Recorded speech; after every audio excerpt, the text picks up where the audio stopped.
Hey guys, welcome back. Another big adventure today. Got an interesting one. But first of all, life update, kind of a channel update, really a big life update. We are moving back to North Carolina. I think I've mentioned several times on here, Hannah and I are both from North Carolina. Born and raised there. She's from Eastern North Carolina. I'm from Charlotte. And we've had fun gallivanting around the country. We've lived in Seattle and then in New Jersey for a while, but we really missed home. And so Hannah has landed a job in Raleigh, North Carolina, and we're in the process of moving, as in right now. We're moving back to North Carolina. We loaded up our pod with all of our stuff, and we've got the Model 3 and the ID.4 packed to the gills. I mean, barely. There's barley way back there and Gizmo somewhere. Somewhere in there. They've got room. I'm not squashing them back there. They're fine. Yeah, the Tesla's loaded. The ID.4 is loaded. I mean, every square inch that we could use. Yeah, we're on our way to North Carolina. We cannot wait. So as far as the content today goes, a little bit, I'm going to do my best. I don't have my wonderful camera woman Hannah wielding the camera. I'm just doing it solo. We're splitting up the trip into 3 parts. I'm going to drive the ID.4 for the first leg, then we'll switch, and I'll get in the Tesla and she'll be in this one. Then we'll meet up at a Bojangles. Yeah, Bojangles, can't wait. And we'll switch again, and I'll be in the ID.4 for the last leg. So it'll be kind of fun to kind of go over some comparisons, some pros and cons of each. There are some things with each one that are better or worse than the other, but they're very complementary. We really enjoy having both of these cars. Like they fit a variety of needs. Yeah, I'm just waiting on her to pick us up some breakfast. We've done like 24 videos now. Every single time I think, oh, I'm going to do a nice intro like in the house from the living room, and then we'll hit the road, and it's always a whirlwind. Got to load up the dogs and all our stuff, and it was a crazy morning. But we're on the road. I'm about to scarf down some breakfast and inhale some coffee. And I believe our first stop is our little home away from home, the Newcastle, Delaware Electrify America and Supercharger station. We are going to be on the road, and I'll see you at the next stop. Stop number 1, a spot we've been many times, but recently has become one of my favorites. The Wawa in Newcastle, Delaware. Brand new Electrify America stations. I mentioned this in our last video. We stopped there on our last trip. They're all 350 kilowatts. Of course, in this thing, I can't get that. But man, that's amazing. Kudos to them. They put in 5 brand new ones. There's a Chatamo way down there that's one of their older ones. But man, this is awesome. I raved about this in the last video. I hope they have plans to put in thousands of these things. Yeah, fired right up. We're getting, it's not going real fast. We're getting 60 kilowatts, but I don't know, I'll take it. Yeah, pretty excited about this. The boys are back there, about to get them out. Hey Gizmo, hey Barley. They've got room back there. It's a little crowded, but they're doing all right. I'll get them out and walk them around. And Hannah did the first leg in the Tesla. She is way down there on the other side. They've got Tesla chargers. Boy, that's 2 very different charging experiences. I believe I've gone over this several times, but it's night and day. The Tesla supercharger experience versus relying on you know, whatever you can find with the Electrify America and EVgo and ChargePoint, and struggling to find ones among those that are working. Yeah, but the first leg was awesome. We do love the ID.4. It's a great road trip car. Big and comfy. There's room for the dogs, even with this thing packed down pretty good. Our little one, our little girl, is staying with the grandparents while we do this move. So it's just us and the 2 bozos. Hi, bozos. I'll get you out in a second. Mr. Gizmo says, are we there yet? Nope, not yet, buddy. Yep, all right. Well, I'm going to juice up, get some water for the dogs, get them out, go see how Hannah's doing in the Tesla. And I think I might hop in the Tesla for the next leg. I don't know. We're still kind of going back and forth of who's driving what legs and what. But yeah, I'm definitely going to be switching back and forth. Yeah, come on, Electrify America. Put in more of these bad boys. Love it. The boys are nice and comfy back here. sitting in Gizmo's bed. We call it the pom-pom, this big fluffy thing we got from Costco. It's great. Yeah, you boys are doing okay. You ready to be there, but we got a few more stops. Got a little ways to go. Good little troopers. These guys are great traveling dogs. They do so good. They just happily ride along and do their business at the stops and just enjoy the ride. Riding in comfort. This thing's awesome. It's so squishy and fuzzy. Gizmo's our pampered little prince. We realized when we were packing we have 4 dog beds and 3 of them are his. Barley's got a nice bed too. This big rectangle one's his. It's really nice. But yeah, Gizmo's our spoiled little prince. And Barley's a good boy. Yeah, good doggos. All right, let's get going. All right, we've swapped off. I'm in the Tesla now for the next leg. Heading down to Potomac Mills Mall, where there is an Electrify America station and a supercharger station. We were trying to find places that have both, so we can, just do the road trip and with the same stops together. Yeah, good and juiced up. Got 81%, but more than enough to get there. Yeah, 139 miles. We'll get there with 21%. We'll figure out lunch once we get there. But so far so good. Yeah, just these brand new Electrify America stations are awesome. Just need more of them. Yeah, so heading down there to juice up both the cars and keep on our way down to sunny North Carolina. Yeah. Stop number 2. This time I'm in the Tesla. And so I'm at a Tesla supercharger, which is, as I've said many times before, a way better experience than Electrify America. Understatement of the century. I just plug in and I get my electrons. Yeah, pretty awesome. Hannah is going to be charging at the Electrify America station that's somewhere around here. This is Potomac Mills Mall. She's still a few minutes away, so I'll figure out where she is and go meet her. But yeah, this has been fun. Flip-flopping back and forth between the cars has kind of made the trip go by a little bit quicker. Do a leg in one car and then switch and do it in the other, and they both got their pros and cons, so it makes the trip interesting.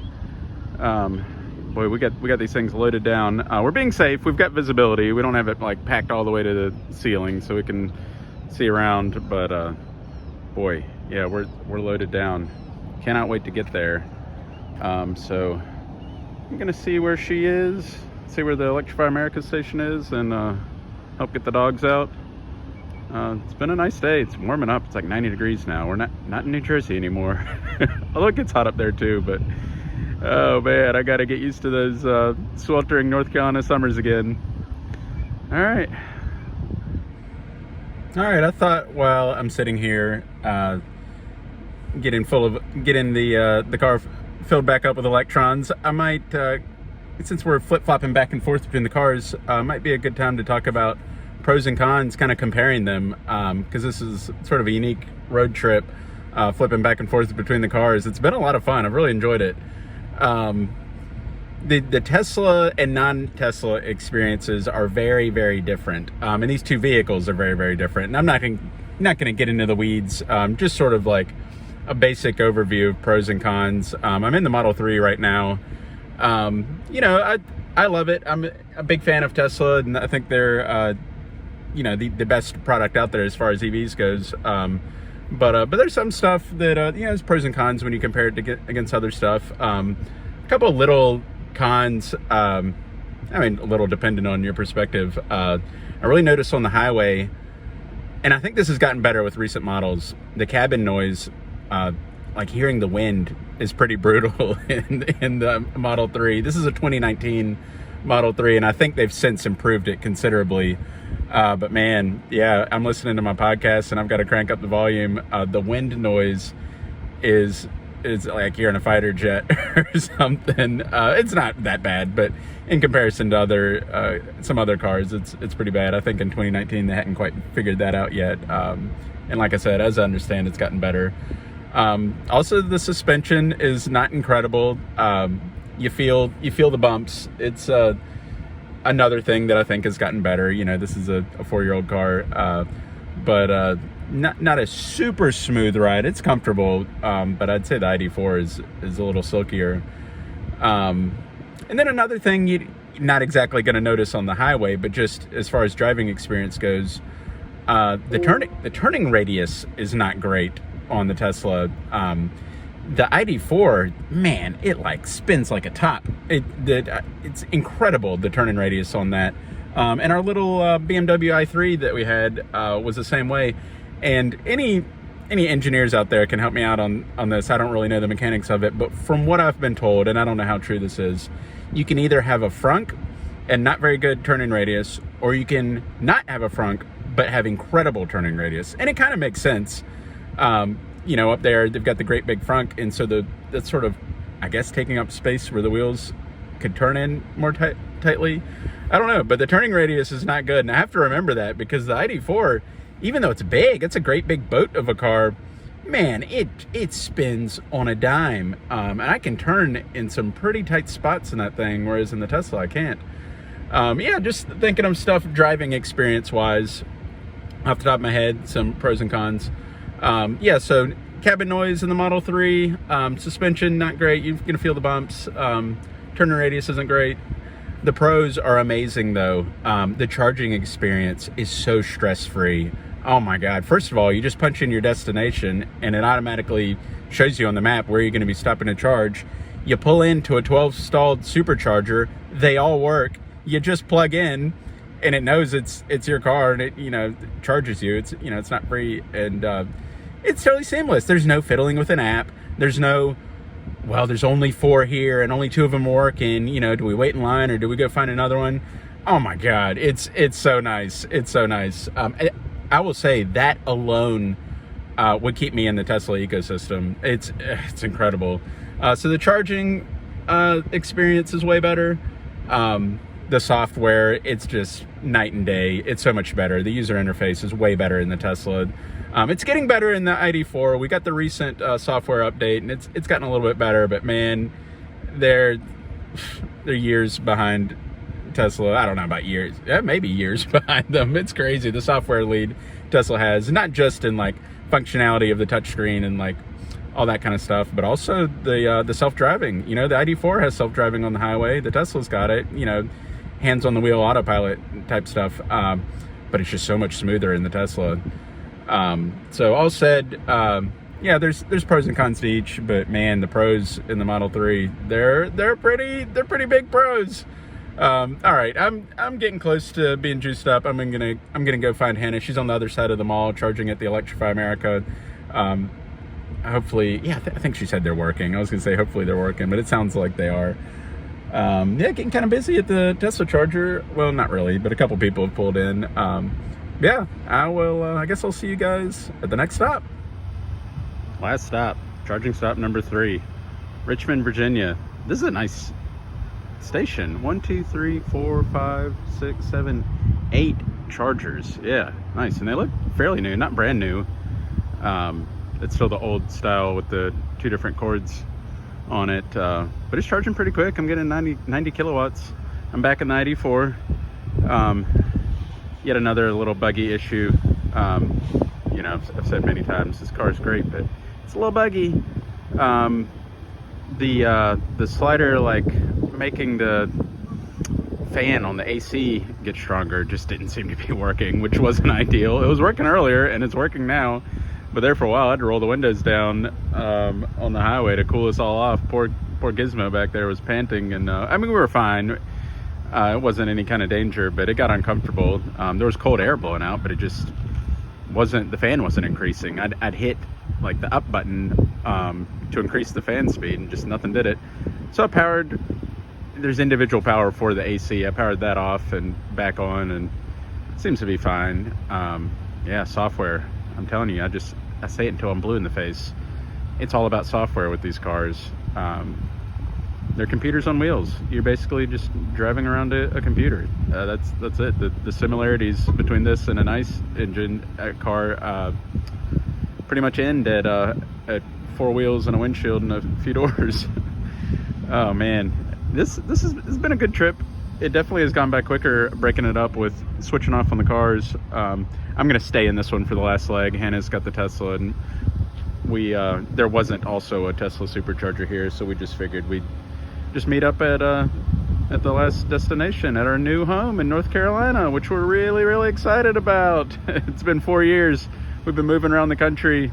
First of all, we moved around the state. We've lived all over in North Carolina, where we're both from, but then moved out to Seattle and did that for 3 years, did New Jersey for 1 year, and we are ready to get back. It's been fun seeing the country, but we miss friends and family, and ready to get back.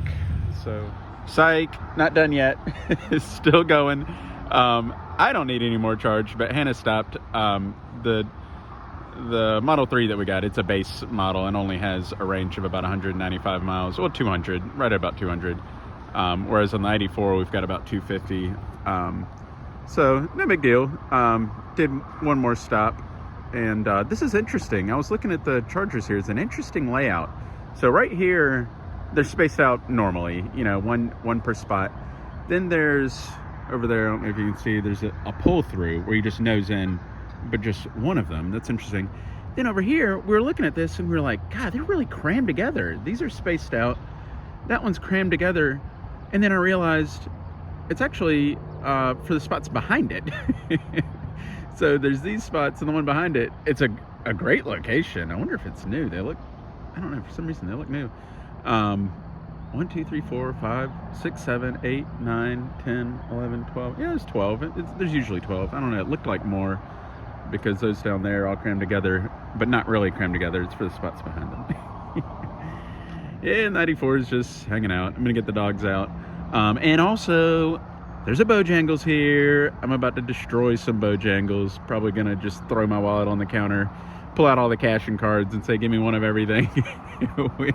we did not have Bojangles in Seattle and in New Jersey, so I'm pretty excited about that. Yeah. And one more thing, actually have a birthday shout out for Chandler in Matthews, North Carolina. Happy birthday. Hope you have a fun day. Be nice to your sister. Listen to your mom and dad. And have a fun day.